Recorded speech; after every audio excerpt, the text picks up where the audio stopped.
kicked off today. Man, mad crazy action on some videos, and shipped off some parts people ordered, tools people ordered while I was out of town.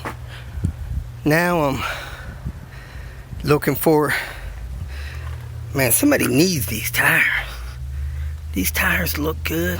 Nope, they're older than what people got. I don't know why they're split. Some cheap tires. Anyway, this is the car they were fixing up down at the Volvo shop I visit, and somebody hit the lady right as she had this thing almost fixed. It's got a trip meter. I need these dang on wire harness for these radio. I don't know if I need both, but I don't know which one I need, so I'm gonna grab both. A lot of people having problems with these blend doors. The 93, 94s are harder to find. Anyway, let me grab these and get out of here. Man, this one even has a key in the ignition. This one even has a Volvo Pilkington window that looks like it's in decent shape.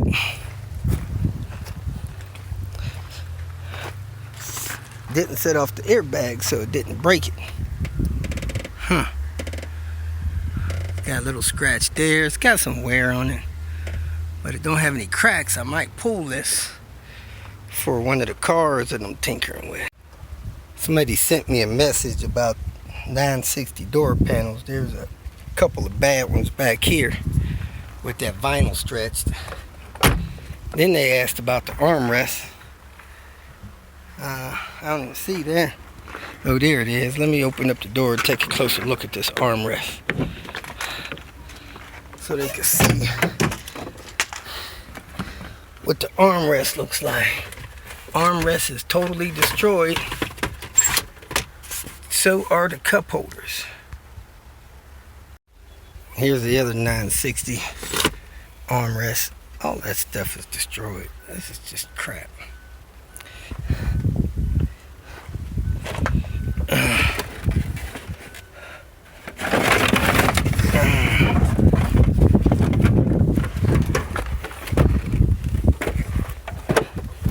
don't know if this is front door panel or back. Well, I guess that's front. Back door panel is there.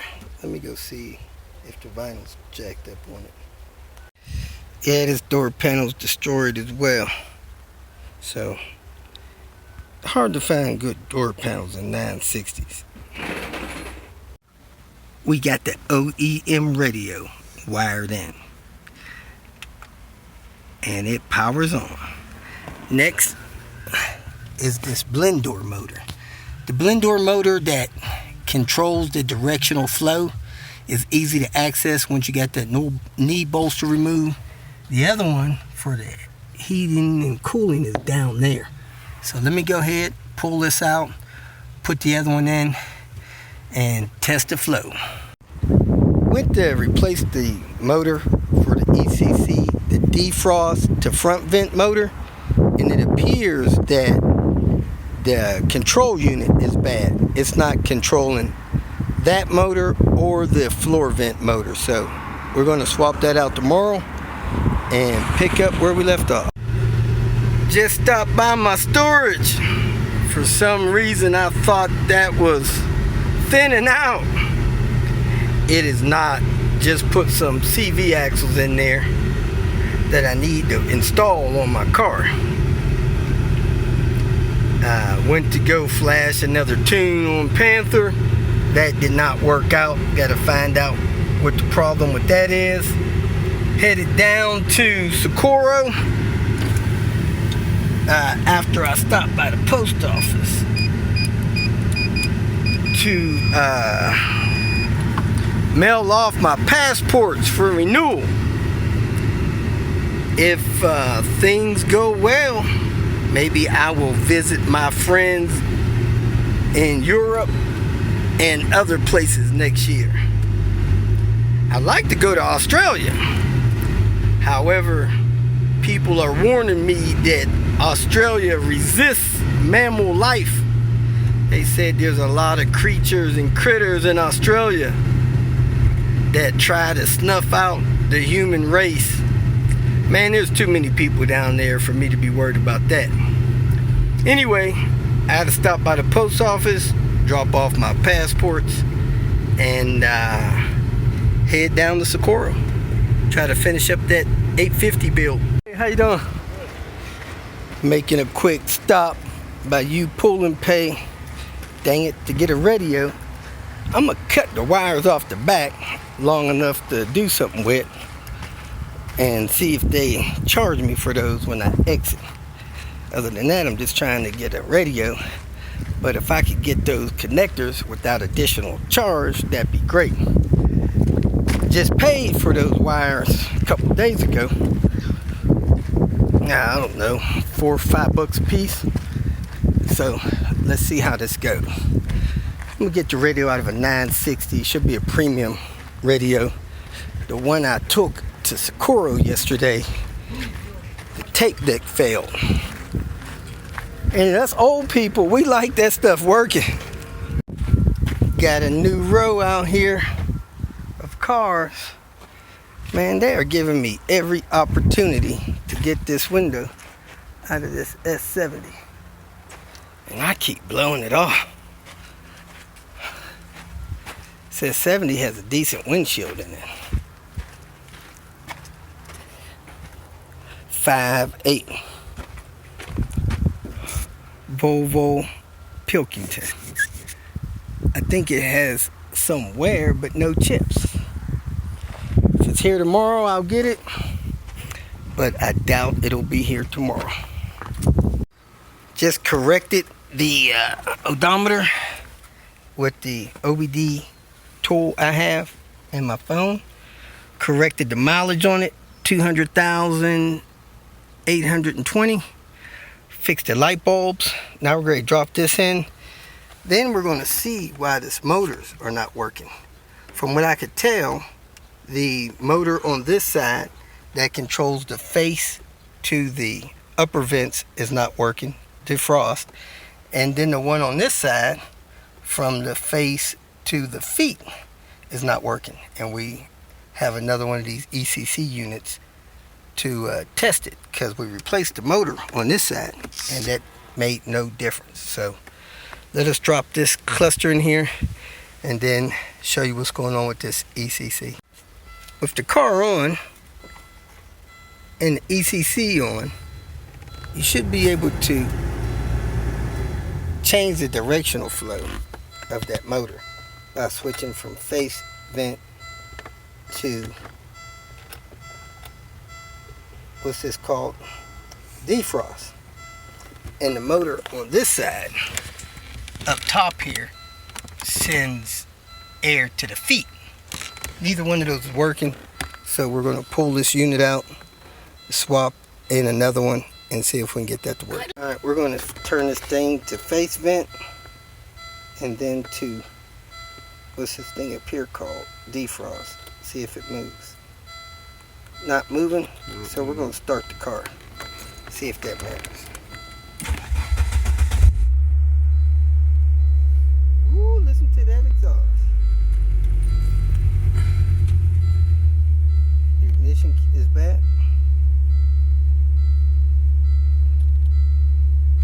No movement.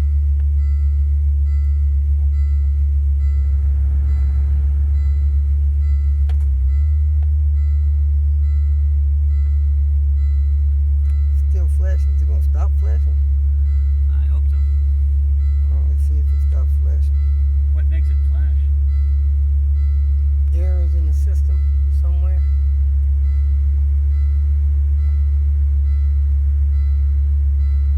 Flip that door latch. Say again? Flip the door latch. Thank you.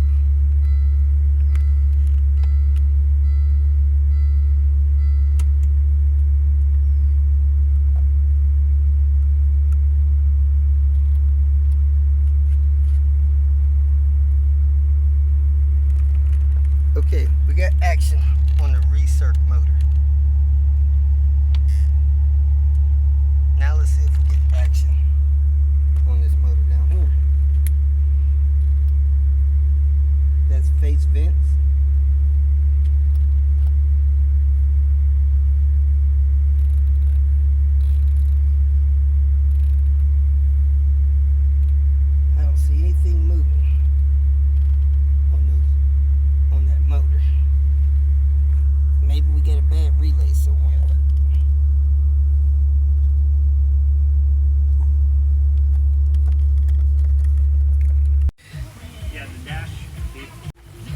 Got the center console together.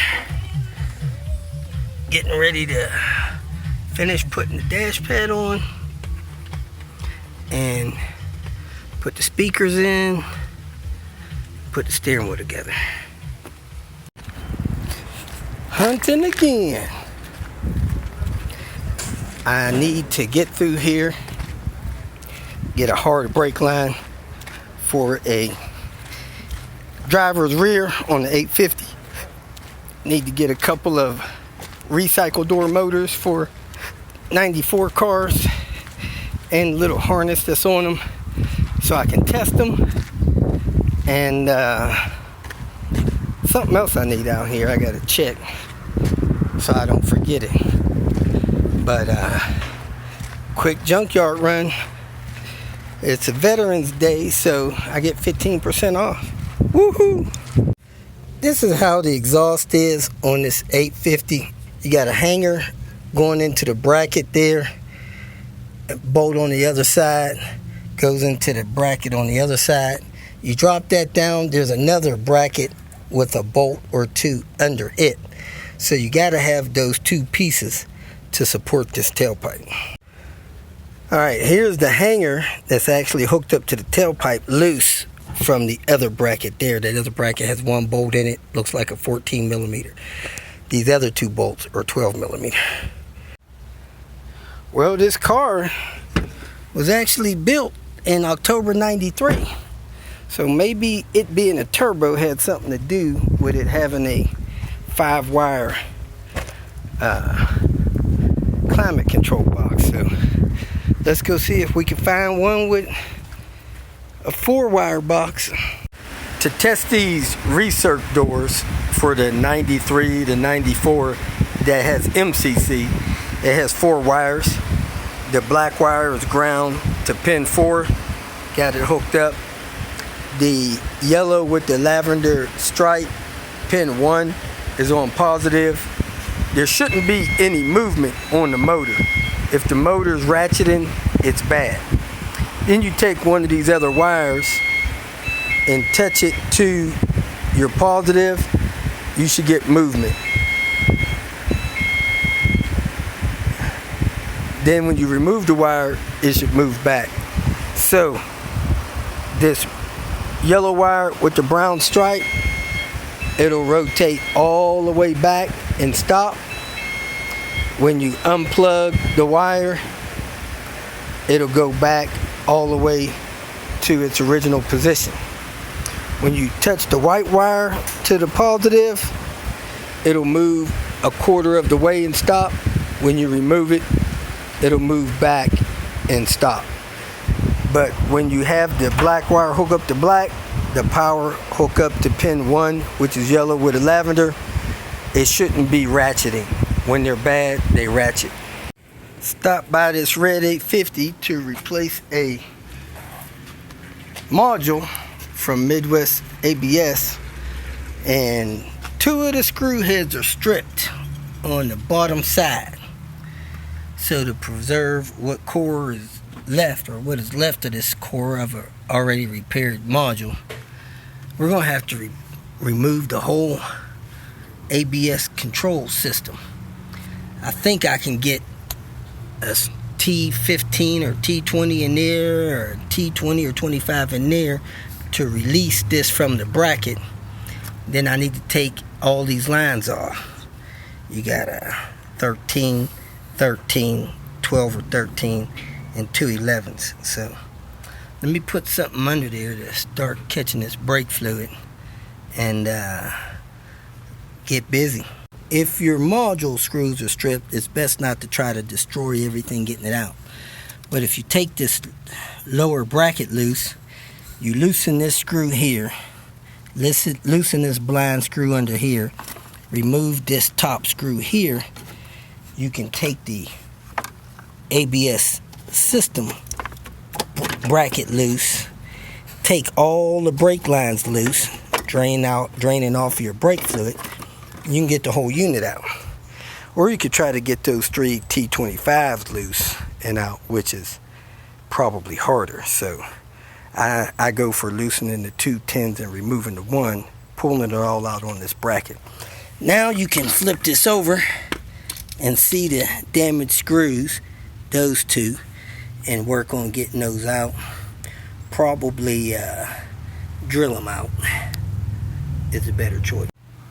As you can see, the screw head's stripped. However, I was able to take the socket, set it on there, tap it down with the 1/4-inch wrench, and with someone holding it, I was able to work that one off. So we're going to try to work this one off too. It's trying to strip. Let me tap it on a little more. Wasn't possible to do that with the unit in the car. Drilled a pilot hole in there. Drilled what appears to be most of the head off of it. So I'm going to try to pry it up with a screwdriver without damaging it, and see if it comes off.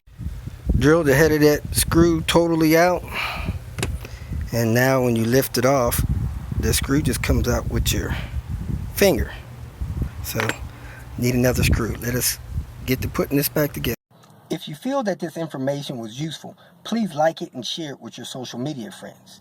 You can subscribe to my channel so that you will get notifications of future videos that I post. You can follow me on Twitter, and if you need to contact me directly, please visit my website. And if you have any questions, leave them below, and someone or myself will reply to them. Again, thank you very much for watching.